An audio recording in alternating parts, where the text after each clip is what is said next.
오늘 말씀은 예수님의 종말론 강화의 마지막 비유입니다. 예수님은 아주 선명한 그림을 제시하십니다. 목자가 가운데 있고 오른편에 양, 왼편에 염소, 오른편에는 의인, 왼편에는 악인, 오른편에는 영생, 왼편에는 영벌, 이런 그림을 제시하십니다. 중간이 없죠. 양이냐 염소냐 결정이 됩니다.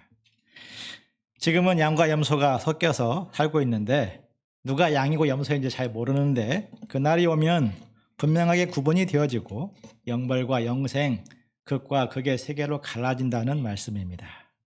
세상의 어떤 날보다도 어떤 평가보다도 두려운 날, 두려운 평가라고 말할 수가 있겠습니다. 우리가 그날에 영벌이 아닌 영생으로 들어가려면 어떠한 믿음을 준비해야 되겠습니까? 본문을 통해서 그 필요한 믿음을 덧입기를 기도합니다. 31절을 보십시오. 인자가 모든 천사들과 함께 올 때 영광의 보좌에 앉게 될 것입니다. 그때 모든 민족을 그 앞에 모으게 됩니다. 그때 목자가 양과 염소를 구분하여서 양을 오른편에 염소를 왼편에 두옵니다. 모든 인생들이 두 그룹으로 나누어진다는 것입니다. 이것은 유대인들이 당시에 양과 염소를 치는 목양의 현장과 연결되어 있습니다. 이스라엘 목자들은 낮에는 양과 염소를 함께 방목합니다. 왜냐하면 함께 키우면은 여러 가지 유익이 많기 때문에 그렇다고 합니다. 양들은 이제 겁이 많아서 그런지 끼리끼리 막 몰려다니는 것을 굉장히 좋아한다고 합니다. 너무나 잘 몰려다니기 때문에 서로 막 밀다가 넘어지고 밟히고 그런 불상사가 생기게 됩니다. 반면에 염소는 성질이 사나워서 이 뿔을 가지고 딱 들이받는 것을 좋아한다고 합니다. 양들이 막 모여있으면 달려가서 빡 박아가지고 그들을 흩어지게 하죠. 결과적으로 양들이 서로 밀리고 깔려서 상처받는 그런 일이 생기지 않도록 염소가 그 역할을 한다는 것입니다. 그러다가 낮이 지나고 밤이 오면 목자는 양과 염소를 다 구분해 놓습니다. 왜냐하면 양은 털이 많아가지고 이제 시원한 것을 좋아하기 때문에 서늘한 곳에 있도록 하고, 염소는 털이 없기 때문에 따뜻한 곳을 좋아하기 때문에 따뜻한 곳으로 이동을 시킵니다. 그와 같이 낮과 밤이 양과 염소의 모습이 달라집니다. 밤이 되면 양과 염소는 완전히 따로따로 구분이 됩니다. 예수님은 이 모습을 끌어와서 세상의 종말의 밤을 표현하신 것입니다. 그 밤이 오면 모든 인생들은 두 부류로 갈라진다는 것입니다. 자, 그렇다면 양과 염소로 나누어지는 기준이 무엇입니까? 흔히 교회 안에 있으면 양, 교회 밖에 있으면 염소, 이렇게 구분을 합니다. 물론 교회 안에 있으면 양일 가능성이 많죠. 하지만 본문의 비유를 보면 양과 염소 모두 예수님을 주라고 불렀습니다. 이를 본다면 본문의 비유는 모두 교인들을 가리키고 있다고 생각해 볼 수 있습니다. 교인들 가운데 양 교인이 있고 염소 교인이 있다, 이렇게 말할 수도 있습니다. 첫째로 양으로 분류되는 사람들, 34절에서 40절입니다. 임금으로 오신 예수님이 그 오른편에 있는 자들, 곧 양그룹에 있는 자들에게 창세로부터 예배된 하나님의 나라를 상속하라, 축복된 말씀을 하십니다. 그리고 그들이 복받는 이유에 대해서 말씀해 주십니다. 35절, 36절을 같이 한번 읽어보시겠습니다. 시작. 내가 줄일 때 너희가 먹을 것을 주었고, 내가 목마를 때 마시게 하였고, 나그네 되었을 때 영접하였고, 헐벗었을 때 새 옷을 입혔고, 병들었을 때 돌보았고, 옥에 갇혔을 때 와서 보았느니라. 한마디로 예수님을 잘 대접했다는 말씀입니다. 예수님 말씀 그대로 적용해 보면 목자를 잘 대접하는 사람이 양입니다. 목자가 힘들 때 같이 힘들어하고, 목자가 어려움에 빠졌을 때 위로해주고 격려해주는 사람이 양입니다. 요한복음 10장 45절을 보면 목자가 앞서가면 양들은 목자의 음성을 아는 고로 따라오되 타인의 음성을 알지 못하는 고로 따라가지 않는다, 이렇게 말씀했습니다. 목자와 양의 관계는 단지 가르치고 배우는 스승과 학생의 관계 이상입니다. 목자와 양의 관계는 서로 신뢰하고 아끼는 신뢰 관계이고 보호하고 사랑해주는 사랑의 관계입니다. 양은 목자에 대해서만큼은 마음 자세가 다릅니다. 예수님 아픔에 같이 아파하고 예수님 고난에 같이 참여하고 예수님을 사랑하는 자들이 예수님의 양이다 이렇게 말할 수가 있습니다. 그런데 예수님의 양으로 인정받는 자들이 고개를 갸우뚱하면서 반문합니다. 우리가 어느 때 그런 일을 했나요? 37절부터 39절에는 어느 때라는 말이 3번이나 반복해서 나옵니다. 아무리 생각해봐도 그런 기억이 없는데요 라고 말하는 것입니다. 배고프신 예수님을 본 적이 없으니 당연히 서빙한 적이 없습니다. 목말라 고통하는 예수님을 본 적이 없으니 당연히 음료수를 뽑아드린 적이 없습니다. 나그네처럼 막막하게 살아가는 예수님을 본 적이 없기 때문에 당연히 영접하고 잠을 재워드린 적도 없습니다. 헐벗어 궁색하게 살아가는 예수님을 본 적이 없기 때문에 옷 하나 사드린 적이 없습니다. 병들어 힘들어하는 예수님, 옥에 갇히신 예수님을 본 적이 없기 때문에 실망한 것도 없고 의문한 적도 없습니다. 예수님은 고개를 갸웃가리는 저들을 향해서 말씀하십니다.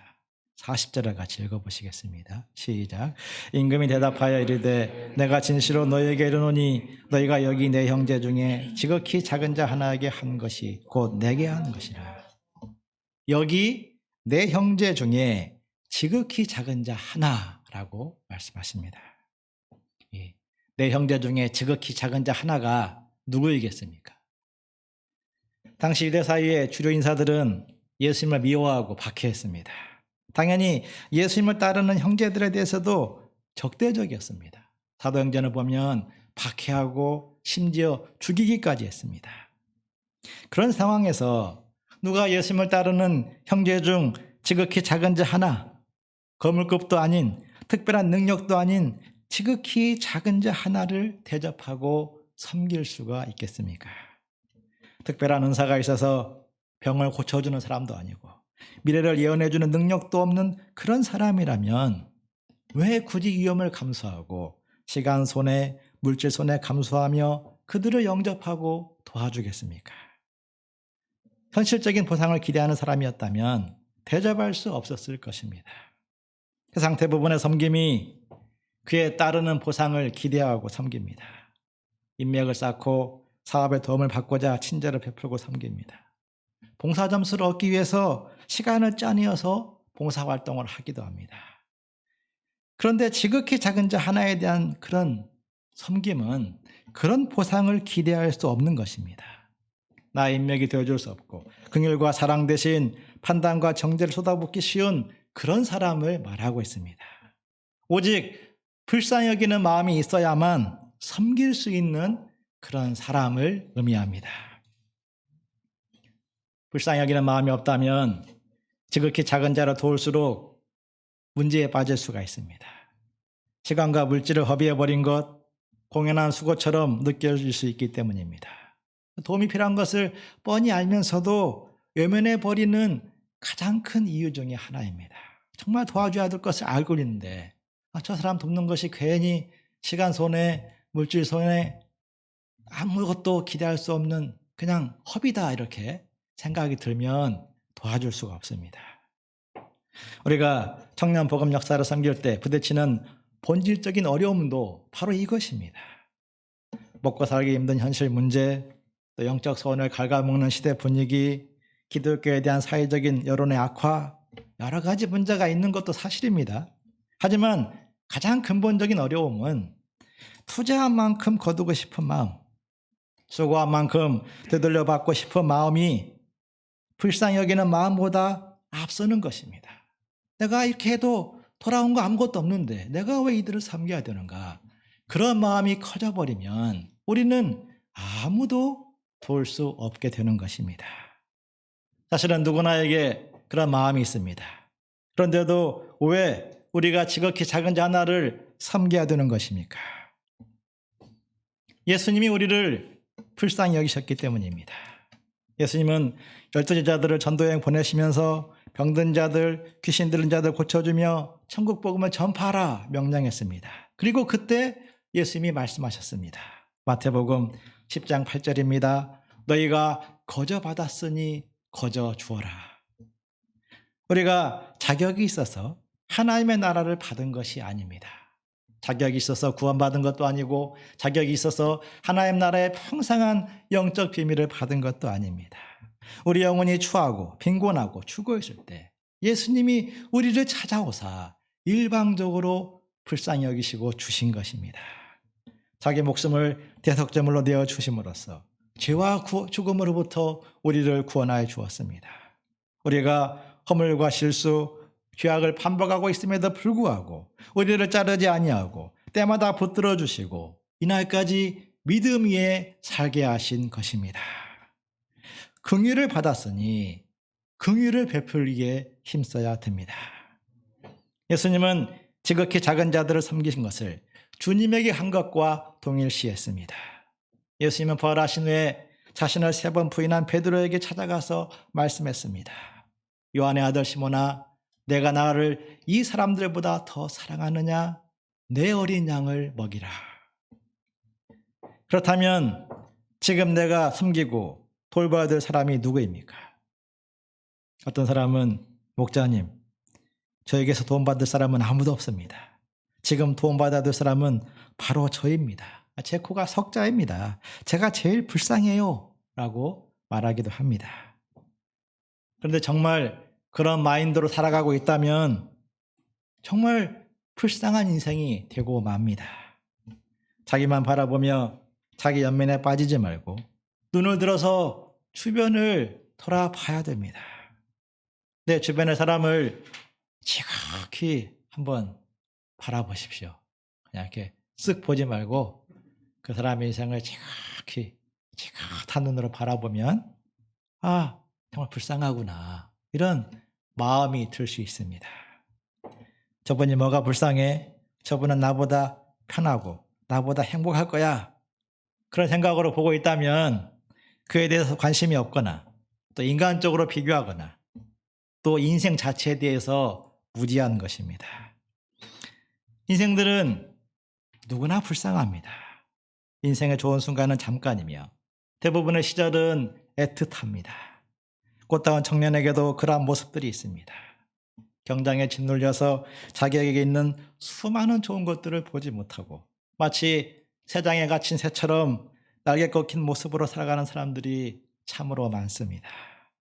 사람의 속을 들여다볼수록 누구나에게 긍휼 어린 말과 긍휼이 담긴 손길이 필요함을 우리는 알 수가 있습니다. 세상은 갈수록 메마르고 사나워질 것입니다. 정말 메마른 시대가 올 수도 있습니다. 얼마 전에 아파트 엘리베이터에 광고판이 설치되어 있는데 거기에서 아이들에게 모르는 할아버지 할머니가 도와달라 요청하면 절대로 도와주지 마라 이런 광고를 본 적이 있었습니다. 아마 그 광고에 의미하는 바는 이제 성추행이나 또 유기를 대비하기 위해서 하는 광고라고 생각이 됩니다. 저는 그 광고를 보면서 잠시 충격이 되었습니다. 제가 청소년 시절에는 할아버지 할머니 도움을 요청하면 도와드려야 된다 배웠기 때문입니다. 이곳인 저늙거니 짐 벗어 나를 주어 나는 젊었거니 돌인들 무거울까 그 시조를 막 외우면서 어른들은 잘 대접해야 된다 그런 교육을 받았던 시대였습니다. 그런데 그 영상이 의미하는 바가 알지만 제가 살았던 시대와 다르니까 순간적으로 하는 작은 충격을 받았습니다. 지난주 한 보석상이 손님이 권한 음료수를 마시고 몇 시간 동안 정신을 잃고 쓰러졌고 그 사이에 수억 원의 보석을 털린 사건이 발생했습니다.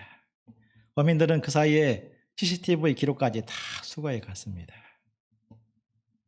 이유 없는 친절을 호의로 받아들이기가 어려운 시대, 그런 시대가 되어가고 있지 않는가 저는 그런 생각을 해보게 됩니다. 나와 너 사이에 철저한 장벽을 세우고 그렇지 않으면 손해보고 의심해봐야 될 이런 시대가 되어가고 있다 생각이 듭니다. 이런 생각은 아마 가족과 교회까지 파고들 것입니다. 나는 나, 너는 너라는 그 개인적인 사고가 함께하지 못하게 하고 서로에 대해서 무관심하게 하고 때로는 깊은 오해와 상처를 주고받는 그런 가족, 그런 사회로 나아갈 수 있지 않을까 염려가 됩니다. 사람마다 섬처럼 고립되어 살아가는 그런 시대가 아마 도래할 수도 있습니다. 위로받지 못하고 세상에 짓눌려 살아가는 그런 영혼, 소망 없이 무너지는 사람들이 점점 많아지고 있습니다. 힘든 시대가 오는 것이기도 하지만 긍휼이 더 많이 요구되는 시대가 오고 있다 볼 수 있습니다. 긍휼을 베푸는 사람들이 빛나는 시대가 오고 있습니다. 불쌍히 여기는 마음을 잃지 않고자 기도하고 용기를 내어서 긍휼의 손을 내어미는 그런 사람들이 필요한 시대가 오고 있습니다. 우리가 그 긍휼을 가진 사람, 그런 사람들이 되기를 기도합니다. 하나님의 사람은 긍휼을 가진 사람입니다. 사납고 거친 말을 내려놓고 위로와 격려의 말을 하는 사람들이 하나님의 사람입니다. 피곤한 손, 무릎을 일으켜 세워서 중보의 기도의 수고를 감당하는 자들이 빛이 될 것입니다. 나보다 더 많이 힘든 사람들이 있음을 알아야 됩니다. 자기 문제 해결만 붙들고 기도하지 말고 할 수 있는 대로 더 멀리 기도할 수 있기를 바랍니다. 긍휼을 베푸는 사람이 말세 시대에 빛을 비추는 사람들입니다. 작은 잔 사람을 불쌍히 여기고 사랑하는 거기에서 하나님은 당신의 영광을 드러내십니다. 세상을 이기는 비밀, 영생의 확신을 얻게 하는 축복을 주십니다. 우리와 우리의 양들과 자녀들에게 이 믿음을 주시기를 기도합니다. 둘째로 염소로 불러드는 자들 41절을 보십시오. 이제 임금은 왼편에 있는 자들 염소들에게 무서운 선포들을 하십니다. 저주를 받은 자들아 나를 떠나 마귀와 그 사자들을 위하여 예비된 영원한 불에 들어가라. 염소들을 마귀와 동급으로 취급하셨습니다. 우리에게 절대로 임하지 말아야 될 무서운 저주입니다. 그렇다면 그들이 왜 이토록 무서운 저주를 받게 됩니까? 42절, 43절에서 예수님은 그 이유를 말씀하십니다. 내가 줄일 때 너희가 먹을 것을 주지 아니하였고 목마를 때 마시게 하지 아니하였고 나그네 되었을 때 영접하지 아니하였고 헐벗었을 때 옷 입히지 아니하였고 병들었을 때와 옥에 갇혔을 때 돌보지 아니하였느니라. 그러자 그들은 이해할 수 없다는 듯이 항변합니다. 주여, 어느 때 우리가 그랬습니까? 그들은 임금의 지적에 억울함을 느꼈습니다. 만약 주님이 줄이고 병든 모습을 보였다면 우리는 당연히 달려가서 섬겼을 것이라 그런 말입니다. 아마 그들은 종교적인 의무를 성실히 지킨 자들이었기에 더욱 그렇게 느꼈을 것입니다. 임금은 저들을 향해서 말씀하십니다. 45절을 같이 읽겠습니다. 시작. 이에 임금이 대답하여 이르시되 내가 진실로 너에게 이르노니 이 작은 자 하나에게 하지 아니한 것이 곧 내게 하지 아니한 것이라. 지극히 작은 자를 외면하는 것이 임금을 외면한 것이요 지극히 작은 자를 무시한 것이 임금을 무시한 것입니다. 예수님 비유는 믿음으로 구원받는다, 이 복음 진리와 충돌하는 것처럼 보입니다. 믿음으로 구원받는 것이 아니라 믿음은 기본이요 거기에다가 선행을 더해야 구원받는 것이 아닌가? 이런 말씀처럼 들립니다. 그러나 성경은 의인은 없나지 하나도 없다. 오직 의인은 믿음으로 말미암아 살리라 선포하고 있습니다. 오직 믿음으로 구원받는다는 것을 성경은 분명히 말씀하고 있습니다. 독생자 예수 그리스도를 믿는 믿음이 영생을 얻습니다. 그렇다면 예수님은 왜 우리를 헷갈리게 만드는 이 비유를 말씀하신 것입니까? 우리도 충격을 받을 수 있지만 아마 예수님 말씀을 직접 듣고 있는 당시 유대인들이 가장 먼저 충격을 받았을 것입니다. 왜냐하면 당시 유대인들은 할례를 행하고 안식일을 잘 지키면 하나님 나라에 들어갈 걸로 생각했기 때문입니다. 우리가 유대인스럽게 살기만 하면 우리는 당연히 하나님 나라, 영생을 얻게 된다. 그러한 믿음으로 살았습니다. 그러한 기대로 유대인들은 아브라함의 후손인 것을 자랑했고 아브라함처럼 할례를 행했습니다. 또한 우리는 너희와 다르다. 이방인들에 대해서 상대적인 우월감, 선민의식을 가지고 살았습니다. 그러나 본래 성경이 말씀하는 하나님의 구원이 무엇입니까? 이스라엘이 구원받은 근거는 종교적인 다름에 있지 않습니다. 출애굽기를 보면 이스라엘 백성들의 출애굽했던 구원받았던 그 역사를 기록한 출애굽기를 보면 반복하게 나오는 말씀이 있습니다. 너희가 나를 여호와인 줄 알리라. 하나님이 강한 바로의 손에서 이스라엘을 구원하셨습니다. 그 과정을 보면 하나님이 열장을 막 들이셔서 일방적으로 아무 생각 없는 이스라엘을 바로의 손에서 구원해 내셨습니다. 하나님이 홍해를 가르사 절망에 빠진 이스라엘에게 새 길을 내었습니다. 하나님이 벽돌만 굽던 자들에게 젖과 꿀이 흐르는 가나안 땅을 차지하는 축복을 주었습니다. 이스라엘이 자랑할 만한 것은 아무것도 없었는데 하나님의 긍휼로 말미암아 구원받은 것입니다. 구원받은 것도 긍휼이었고 새로운 출발도 긍휼이었고 축복도 긍휼이었습니다. 하나님은 이스라엘뿐만 아니라 온 세상 만민을 사랑하사 독생자를 주셨습니다. 그리고 그를 믿는 자에게 아무도 멸망하지 않고 영생을 주겠다 약속하셨습니다. 하나님은 모든 택하신 자들에게 긍휼로 구원하시고 긍휼로 축복하시는 분이십니다. 믿음과 긍휼은 별개의 것이 아닙니다. 우리가 구원받은 것은 온전한 하나님의 긍휼로 말미암은 것입니다. 내가 남들보다 잘나서도 아니고 내가 남들보다 영적인 소원이 많아서도 아닙니다. 하나님이 나를 다만 불쌍히 여기셨기 때문입니다. 그러므로 긍휼로 구원받은 사람이라면 그것을 아는 사람이라면 긍휼히 여기는 것이 마땅합니다. 사도 바울은 고린도전서 9장 16절에서 말씀했습니다. 내가 복음을 전할지라도 자랑할 것이 없음은 내가 부득불할 일임이라. 만일 복음을 전하지 아니하면 내게 화가 있을 것이로다. 사도 바울이 얼마나 열심히 복음을 전했습니까? 그런데 그것은 사도 바울이 마땅히 그래야 된다. 뭐냐면 내가 하나님의 은혜로 구원받은 자이기 때문이다. 이런 고백입니다. 만약에 불쌍히 여기는 마음이 없다면 하나님의 구원을 알고 있는 자, 정말 알고 있는지 스스로 되물어봐야 됩니다. 하나님과의 관계에서 위기가 왔다는 신호일 수 있습니다.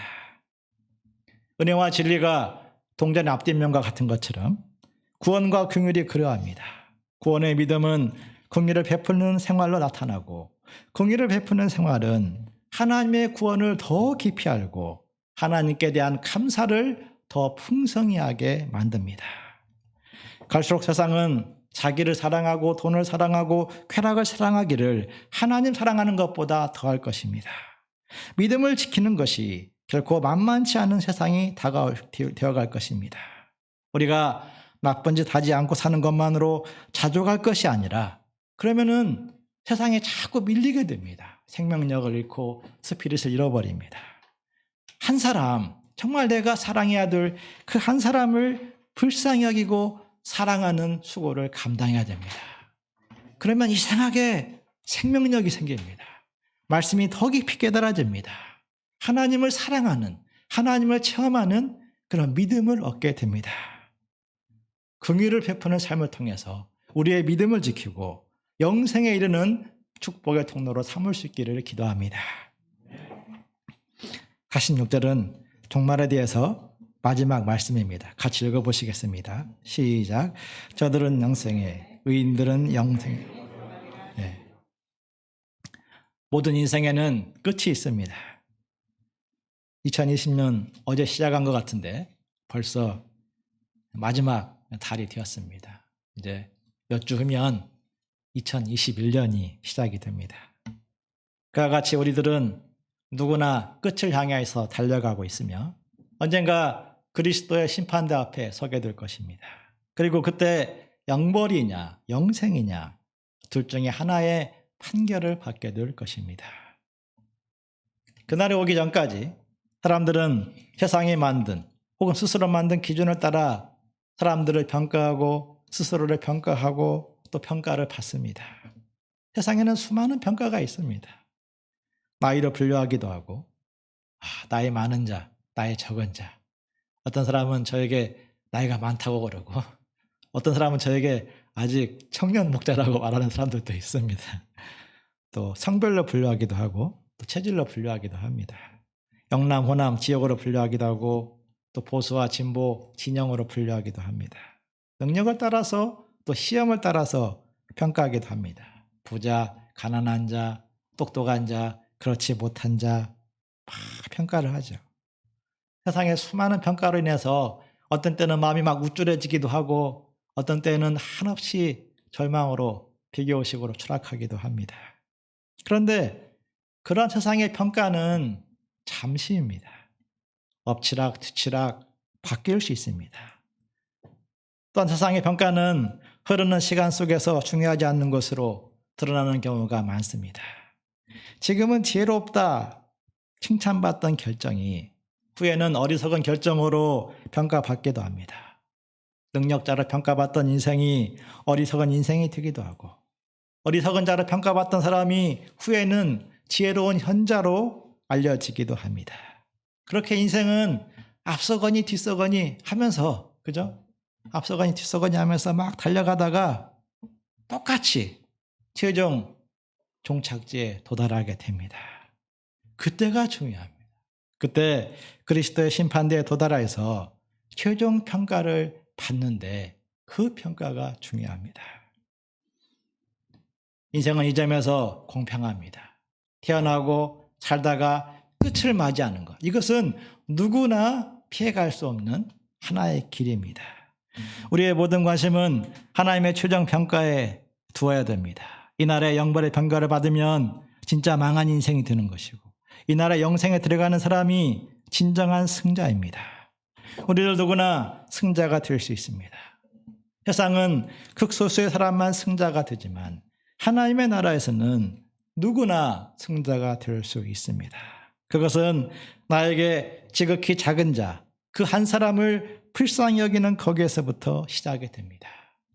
내 옆에 있는데 내가 사랑해야 되는데 사랑하지 못하는 그 사람을 위해서 기도하고 또 기도하며 사랑하는 그 수고를 감당할 때 거기에서부터 승자의 삶이 시작이 됩니다. 거기에서부터 행복의 비밀, 승리의 비밀, 영생의 비밀이 시작됩니다. 이것은 세상이 모르는 우리 주님께서 가르쳐 주시는 놀라운 비밀입니다. 우리에게 믿음을 주시기를 기도합니다. 세상이 갈수록 치열하고 복잡해지고 사나워질수록 우리는 긍휼을 베푸는 삶을 더욱 힘써 살 수 있도록 기도하겠습니다. 그리할 때 영생의 빛이 이 땅에서부터 우리의 삶과 우리 심령에 환히 비추게 될 것입니다. 주님께서 우리 각 사람을 이 믿음을 주셔서 축복해 주시기를 간절히 기도합니다.